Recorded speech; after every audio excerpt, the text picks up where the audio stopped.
Hi, this is Greg Johnson with Blue Book Services. I'm joined by Pamela Riemenschneider for our video week in review. And we are both just recently back from Viva Fresh in San Antonio. We were both there. We got to see each other in person, in addition to nearly 3,000 of our industry friends. It was the biggest Viva Fresh ever, which they're probably setting every year, don't you figure? Well, the funny thing is that when they were in Houston last year, I know there were some concerns about the JW out in the Hill Country being a smaller venue and it being filled to the gills. And it was like a lot of people had to stay off site, and off site in the Hill Country is not exactly plentiful. There's not very many options. No. But what is really interesting about Viva Fresh, I feel like having been involved with that organization since the beginning and that show since the beginning when it was here in Austin, is that the people are engaged and they will meet Tipa wherever it is. And they will stay until you shut the lights off on that show floor. And San Antonio makes it even more so because a lot of those folks will just shut down their booth and drive home. It's only about 3, 4 hour drive, depending on how fast you drive down 281 down to the valley. So it's an engaging show, and a lot of people are really enthusiastic for it and will stay for a long time. I do think that was the busiest last hour of an expo I've ever seen in my produce life. And it's not even just the bar. I mean, the number of times I had to dodge a buyer to get through because no, I took my son Ike. He's 17. He's in high school. He has volunteered with TIPA in the past doing produce events at the Capitol here. And I told him, don't worry, like we'll give it the first hour. We'll give it the first hour and a half, and then we'll be able to talk to people. First hour and a half comes. We go get a coffee. We come back. People are still busy. Last hour of the show, last half hour of the show, last 15 minutes of the show, that's when I start seeing people break down. And as a show organizer, that's always the best part of it. But what I think really truly shines with that organization is just the entire weekend is busy and engaging, and the the what do you call it? The education sessions are also really engaging and keep you going. And I missed the one that I really, really wanted to go to. So I was really happy to read your rundown of the consumomics of fresh produce. The name's a little dry. We should workshop that. But We I hear that definitely it was need, it is the most awkward thing to say and write. Consumomics. I hate it. I hate saying it. I hate writing it, but it was a really interesting workshop. It so was so I bizarre. It was yeah, of course, I'll include the link. It was billed as the future of fresh produce, which it wasn't exactly, but it really made some waves because it made some claims. It really was harsh on retailers, which I thought was nice because usually people are very sensitive to retailers. But I'm a little skeptical of some of their claims. One of the things they said, Richard Kottmeyer said, was that produce does not have a demand problem, and there's 40 to 60% of latent consumer demand that's unexpressed due to poor merchandising and planning at retail. I think that's a bit dramatic, but I do think they have a very good point, and they talk about how much higher margins value added are, and how it's typical that a retailer will devote 10 to 15% of store space in the department to value added when it really should be more like double that because consumers are really needing and buying value added, and it also has a higher ring than traditional retail. So it should be, it makes economic and business sense for the retailer. Do you think that is spot on?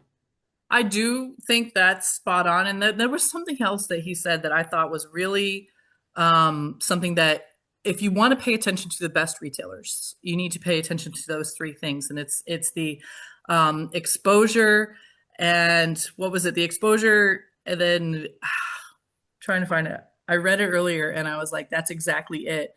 Exposure to It was, conditioning to adoption. So yes, his that criticism track. was mixing everything up or doing a promotion and then pulling it away and going too quickly thinking you're going to get too quickly to adoption before you get to exposure, and the right process. I think what I was thinking when he was saying that is how consumers get irritated when they change around the departments and make you shop different aisles in different areas because they want to expose you to new stuff. But I think too often retailers do that before they've gotten to adoption. And Right. so yeah, I mean, it leads you, the exposure, conditioning, adoption. I did think that there was a lot of truth to that. Well, when I read that, I thought of when some of the consulting I've been doing on retail product launches. And a retail product launch, oftentimes they will throw it on a shelf, maybe discount it a little bit, and then pull it when you've got consumers just haven't adopted it. And if folks had a chance to get out in San Antonio and see some retailers, they needed to go obviously to HEB because it's, their title sponsor of the show, whatever. Um, but there is a reason that HEB is one of the best retailers in the country, because I feel like that conditioning is really there when HEB believes in a product or they've got really good buy-in from their vendor partner. They're going to throw those little yellow tickets on it. They're gonna get you used to buying it and seeing it, and it's right there in the front of the store. It's right here. Oh, hey, if you buy this, we're gonna give you this to go along with it. And I get used to buying this thing, and all of a sudden, I'm paying full retail for something, and I'm just conditioned to buying it. And that is when I feel like sometimes the retailer lets a vendor down, is when it doesn't take off immediately. But what have you done? How have you guys worked together to make sure that this product is going to be a success? And that exposure, conditioning, adoption is the track to making sure that it works. And I thought that was really important for people to take in and to go see in execution, what that can look like. Because just throwing it out there on an end cap, oftentimes that's not it. Well, I mean, what does Costco do? Costco samples it. They sample it everywhere when they've got something new in their stores, and people line up to try it. Or maybe it's one that's $3 off or whatever, and you try it, and then all of a sudden your family loves those mini tacos, and you'll pay full price for them because you've gotten the exposure, conditioning, and adoption to do so. Yeah. Well, anecdotally, it did seem like HEB was awfully well represented there. By About every design. other red badge I saw was HEB. Right. But another retailer that was very well represented there was Walmart. Hmm. And they have been in the news quite a bit since we've spoken last and done our last video. Um, they are just continue to kill it with online and with their growth, and some other retailers are starting to notice and even hire some of their leaders. Right. Yeah. So Kroger picked up Greg Ferran as their new CEO. I thought that was strategic on their part, because when I think of online grocery and success in online grocery, Walmart is one of the success stories of building omni-channel shoppers. And Greg Ferran, obviously at Walmart, was a big part of that. So Kroger picking him up was really interesting. But there was another story that you pulled that we were going to look at, talking about Walmart's adoption and getting people, their grocery penetration is a record 72%. And they're doing some interesting things to get people to buy more groceries at Walmart and buy more groceries online. Oh yeah. I don't really have much personal experience with Walmart because I live in the city where we're Right. close to an Aldi, but a Walmart is a half hour away. But my parents told me they live close to Walmart and shop there a lot, and they said that there are items that they used to be able to pick up in store that are no longer available, and they're available only through the app. And so they can pick it up in store using the app when they're there in store shopping, but they can't get it on the shelf.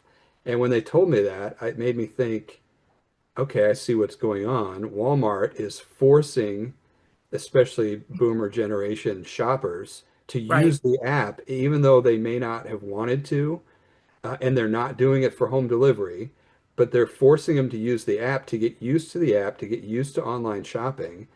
And while I don't think my parents really like it, they're doing it and they're going to become more familiar with that app. And I think that's a really good strategy because I don't think they would have had they not been forced to. Well, and we've seen it on the other ends. Amazon is trying to gain more grocery shoppers. I experienced it. You've experienced it where I'll be at the checkout of ordering some random part for a home remodel that I'm working on. And they're like, hey, while you're here, do you want some raspberries? And it's like, it's not what I'm here for. I don't buy groceries like produce on Amazon. No, But but you their guys, prices are competitive and right? they'll deliver. It's like we did do this. Uh, Mm-hmm. and we got like a $4 raspberry thing and they delivered it by itself. Like that is not going to be a business model, but But they're getting us used to it and it was high quality. I mean, we ate them all. They were good. It was as good as you could buy in any typical grocery store. well, and I know my Amazon, like they have put fulfillment centers around towns where they're doing this, but my Amazon's probably delivering from the Whole Foods that's like 2,000 feet that way, at my near my house. So I know it's high quality stuff because I can see some of the things that I know are Whole Foods only. And I'm like, oh, look at you. I could be buying from Whole Foods, but you're not telling me I'm buying from Whole Foods. I'm actually buying from Amazon. But this is all really, really important on the what does this mean to me? Is the Food Industry Association, I'm sorry, FMI, whatever they want to call themselves. Their newest digital engagement transforms grocery shopping 2026 report really highlights the importance of getting consumers to do both, to buy online and to buy in store. So it's strategic. Yeah, and one of its key messages is online grocery growth is growth. Hmm. And if you're not doing it, you're probably not growing. Right. And that is not something I think maybe people like you and me expected to say 4 years ago.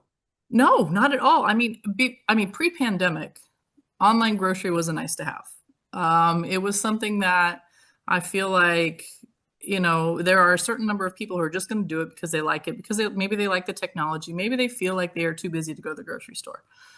Nowadays, we in the produce industry need to take our blinders off because we all want to see and touch and smell and feel and all of this experience because we're nostalgic for the in-store experience. But there is a growing number of consumers who do not care at all about going in the store anymore, and stores need people in them to stay in business, right? But as we see more omni-channel growth, as we see more of that online grocery growth, we're just going to see the ones who are doing it really well continue to grow, and the ones who are still, working with gig workers or whatever, trying to fulfill their orders, catching up. They're playing catch up with the ones that are the best in the industry, and the ones that are the best in the industry are it's gravy for them. It's growth for them. It's good numbers for them, except for when Amazon delivers that one clamshell of raspberries to you as a one-off order. But that introduction, maybe next time when you're stuck at home without a car or whatever, you go, I need groceries today. I'll just go ahead and place that Amazon order because it worked out okay for me. I think that is certainly possible because I know there's coming a time when I will get my college kids back at home and have little access to cars where Right. I might just be using Amazon a little more than I used to. There's no doubt. Right. All right. Well, I think that's it for this edition of the Produce Reporter Week in Review. It was a pleasure as always. Yes, it's great to see you in person and do another one of these. And please sign up for our newsletter if you're not getting it, if you're watching this on LinkedIn or YouTube.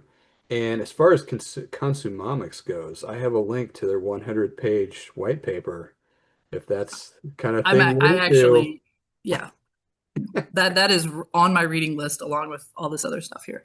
All right. Um, Okay. what's next for you? You headed to Toronto for CPMA? No, I'm gonna skip that one. I'll go to DC in June for some public policy. All right. But Well, next week is a retail conference and CPMA, and we will have Bluebick people at both. So please say hi to them. all right. Fantastic. See you later, Greg. Kelsey told me